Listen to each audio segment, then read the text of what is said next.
Assalamualaikum warahmatullahi wabarakatuh. Pada kesempatan kali ini, di video kali ini kita akan belajar bersama mengenai tentang teori kritis dan juga postmodernisme dari pemikiran Michael Foucault. Pada video kali ini akan disampaikan langsung dari kelompok 10, yaitu saya, Adina Hanifah, dengan nomor NIM 301230066, dan juga teman saya, Hawin Naila Mumtaza, dengan nomor NIM 301230040. Secara garis besar, sosiologi modern ini berkembang melalui dua pemikiran besar. Yang pertama yaitu teori kritis dan juga postmodernisme. Apa itu teori kritis? Teori kritis yaitu sikap kritis kita kepada suatu kekuasaan, yang mana itu melenceng, menindas maupun kekuasaan itu baik-baik saja. Jadi kita tuh melalui teori kritis ini diharapkan bisa mengkritik pemerintahan atau suatu kekuasaan yang sekiranya membawa kerugian untuk masyarakat secara sosial. Lalu yang kedua yaitu postmodernisme. Postmodernisme ini yaitu suatu perspektif yang menentang klaim dari modernisme, yang mana di modernisme itu dia mengatakan bahwa objektivitas dan kebenaran itu bersifat universal. Nah, di sini postmodernisme itu menganggap bahwa suatu kebenaran itu tidak bersifat universal, melainkan bersifat relatif. Ya, modernisme itu meyakini bahwa masyarakat bisa dipahami secara ilmiah dan juga rasional, serta mencari hukum sosial dengan pola universal tadi. Sebaliknya, postmodernisme ini melihat masyarakat sebagai sesuatu yang tidak stabil dan penuh dengan kontradiksi. Dan kebenaran itu tidak bersifat universal, melainkan bersifat relatif, tergantung dari sudut pandang mana kita melihatnya. Ya, maka dari itu di sini hadirlah seorang tokoh filsuf dan juga seorang sosiolog yang bernama Michael Foucault, tampil dengan tujuan menjembatani antara dua pemikiran tadi. Yang pertama itu teori kritis dan juga postmodernisme. Dia menawarkan atau menyoroti bagaimana kekuasaan itu bisa berjalan secara halus melalui bahasa, pengetahuan, dan juga institusi. Konsep-konsep yang ditawarkan seperti biopolitik, diskursus, dan juga penjara yang ia gagas mengubah cara kita memahami relasi antar kekuasaan dan individu. Untuk menggali lebih dalam dari dua teori tadi dari pendapat Michael Foucault, pada kesempatan video kali ini kita akan mengupas tuntas perihal yang pertama yaitu mengenai biografi siapa itu Michael Foucault, yang kedua yaitu pandangan beliau mengenai kekuasaan, dan yang ketiga mengenai pandangan Michael Foucault tentang suatu wacana atau wacana itu apa, dan yang keempat mengenai apa itu panopticon, dan yang terakhir bagaimana Al-Quran dan Hadis memandang pemikiran Michael Foucault ini. Lanjut pembahasan yang pertama mengenai apa arti kekuasaan menurut Michael Foucault. Jadi dalam pandangan beliau, kekuasaan itu bukanlah milik suatu negara ataupun suatu individu yang bersifat tetap. Ya. Tapi dalam pandangan beliau, kekuasaan itu sesuatu yang menyebar di seluruh relasi sosial, bukan hanya terpusat pada institusi saja. Dalam pandangan Michael Foucault ini, kekuasaan itu bersifat menyebar, tidak tetap ataupun tidak bisa digenggam dan dimiliki secara utuh dan selamanya. Kekuasaan ini menyebar ke segala tatanan sosial, seperti dari yang tingkat tinggi maupun yang tingkat rendah, seperti dari keluarga, sekolah, lingkungan, hingga penjara. Jadi dimanapun itu pasti ada suatu sistem kekuasaan. Lalu yang kedua, sifat yang kedua yaitu kekuasaan itu bukan milik tapi strategi. Nah, suatu kekuasaan itu menurut Michael Foucault ini bukan suatu benda atau harta yang bisa diwarisi secara turun-temurun, melainkan kekuasaan ialah sebuah strategi sistem yang dijalankan untuk menjalankan kekuasaan tersebut. Jadi kekuasaan itu merupakan suatu strategi, ya, suatu serangkaian regulasi dan juga sistem, bukan suatu hal atau harta yang bisa diwarisi. Yang selanjutnya yang ketiga yaitu kekuasaan terikat dengan pengetahuan. Nah, di sini jadi di mana orang yang berkuasa itu harus memiliki pengetahuan yang sesuai dengan kekuasaannya tadi. Ya, menurut Michael Foucault, pengetahuan dan juga kekuasaan ini tidak bisa dipisahkan. Jadi, jika ingin menjadi seorang penguasa, maka harus memiliki pengetahuan yang memadai dengan suatu dengannya. Pembahasan yang kedua yaitu mengenai wacana. Apa itu arti wacana? Menurut khalayak umum atau masyarakat umum, mereka itu menganggap bahwa wacana itu merupakan suatu alat atau suatu bentuk dari komunikasi, yaitu baik berupa tulisan maupun ide-ide yang disampaikan, baik berupa bacaan. Tapi menurut Michael Foucault di sini, wacana itu tidak hanya sekedar sebagai alat komunikasi saja, tapi dengan melalui pemikiran-pemikiran yang disampaikan dan juga tulisan-tulisan yang disebar, dia membuktikan bahwa wacana itu berfokus pada suatu kekuasaan dan pola sebab akibatnya. Di mana menurut Michael Foucault, wacana atau diskursus ini merupakan tempat di mana kekuasaan itu bisa terwujud. Ya, bahasa bukan hanya untuk mengungkapkan pemikiran atau ide, tapi juga untuk menciptakan, memelihara, dan juga mengontrol gagasan-gagasan tertentu.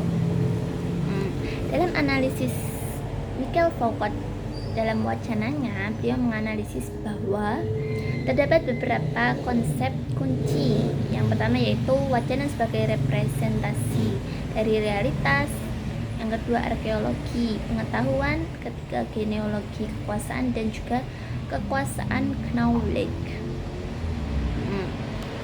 Yaitu, jadi menurut Michael Foucault ini wacana itu berfokus pada cara-cara di mana kekuasaan itu bisa terwujud melalui praktik-praktik linguistik dan juga struktur sosial, baik lewat pemikiran yang disampaikan secara langsung, secara lisan, maupun yang tertulis melalui suatu artikel, bacaan, dan lain-lain. Dia menekankan bahwa bahasa bukan hanya untuk mengungkapkan pemikiran dan ide ya tadi, tapi misalnya apa? Misalnya untuk linguistik ini digunakan sebagai norma-norma sosial lah. Kita kan menyampaikan norma-norma sosial itu pastinya melalui lisan ataupun tertulis ya kan. Jadi itu memerlukan wacana tadi atau ilmu linguistik ya. Yang kedua, peraturan dan aturan bahasa menentukan apa yang dapat dikatakan. Bagaimana hal itu dapat dikatakan dan oleh siapa hal itu dikatakan. Ya, jadi melalui proses wacana ini kekuasaan bekerja untuk membentuk identitas, membatasi pilihan, dan juga mempengaruhi tindakan suatu individu atau kelompok. Ya tadi jadi bahasanya menurut Michael Foucault, wacana yaitu mekanisme kekuasaan yang bekerja melalui bahasa dan pengetahuan. Jadi di sini melalui analisis wacananya Michael Foucault itu mengajak masyarakat untuk bisa bersikap kritis. Lah tadi apa menjembatani antara dua teori tadi kan. Jadi mengajak kita untuk tetap bersikap kritis terhadap segala keadaan dan bentuk kewenangan-kewenangan dari kekuasaan. Menyadari bahwa pengetahuan pun bisa menjadi alat kontrol sosial lah. Jadi dengan bermodalkan pengetahuan yang sesuai, kita bisa untuk melakukan kritik dan bersikap kritis terhadap suatu kekuasaan yang ada. Oke. Saya Hawi Naila Mumtaza dengan NIM 301230040 izin melanjutkan presentasi dari Adina Hanifah. Di sini saya akan membahas mengenai panoptikon.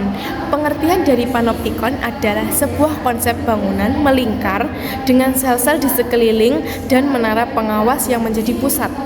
Jadi, panoptikon yang didefinisikan dari Michael Foucault itu seperti menara yang ada di dalam penjara.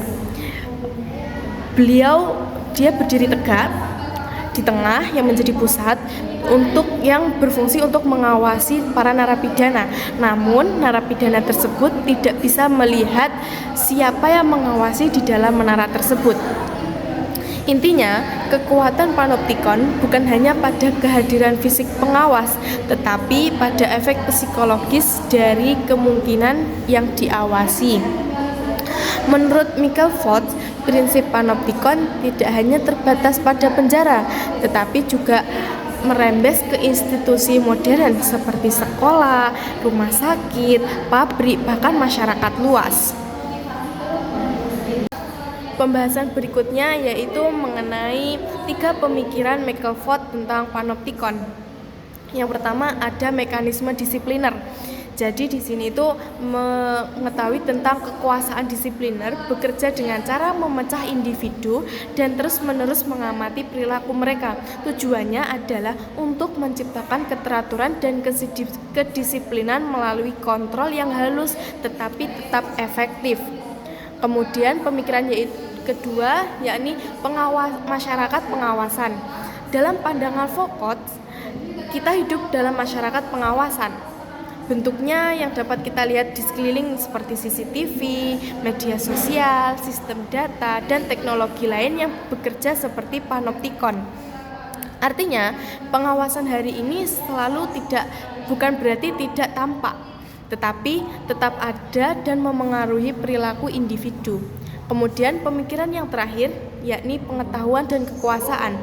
Foucault menghubungkan antara panoptikon dengan konsep power knowledge, yaitu menghubungkan antara panoptikon dengan pengetahuan dan kekuasaan. Pengawasan yang konstan atau terus-menerus menghasilkan pengetahuan yang rinci tentang individu tersebut. Semakin banyak informasi yang dikumpulkan, maka semakin besar pula kekuasaan yang dimiliki untuk pihak pengawas. Kesimpulannya, prinsip panoptikon menunjukkan bahwa bagaimana kekuasaan bekerja secara halus melalui pengawasan. Foucault menegaskan bahwa sistem pengawasan ini telah menjadi bagian dari kehidupan modern, membentuk perilaku dan memberi kekuasaan yang besar bagi pihak yang menguasai informasi tersebut. Pembahasan berikutnya yakni tentang pandangan Al-Quran. Yang pertama yakni tentang kekuasaan dan pengawasan. Kekuasaan yang berarti kuwah dan pengawasan yang berarti murabbah itu tidak sama dengan konsep panoptikon Foucault yang berbasis manusia. Dalam Quran Surat Al-Ma'idah ayat 1 ditegaskan bahwa sesungguhnya Allah Maha berkuasa atas segala sesuatu. Dan dalam Quran Surat Al-Ahzab ayat 52 yang disebutkan dan Allah Maha mengawasi segala sesuatu. Artinya, dalam perspektif Islam, pengawasan bukan hanya psikologis seperti dalam panoptikon, tetapi bersifat ilahiyah, menyeluruh dan tidak pernah berhenti. Yang kemudian ada wacana dan pengetahuan. Foucault menyebutkan bahwa pengetahuan selalu berkaitan dengan kekuasaan. Artinya, cara kita memahami kebenaran bisa dibentuk dan dikendalikan oleh struktur kuasa. Namun, Al-Quran memberikan perspektif berbeda.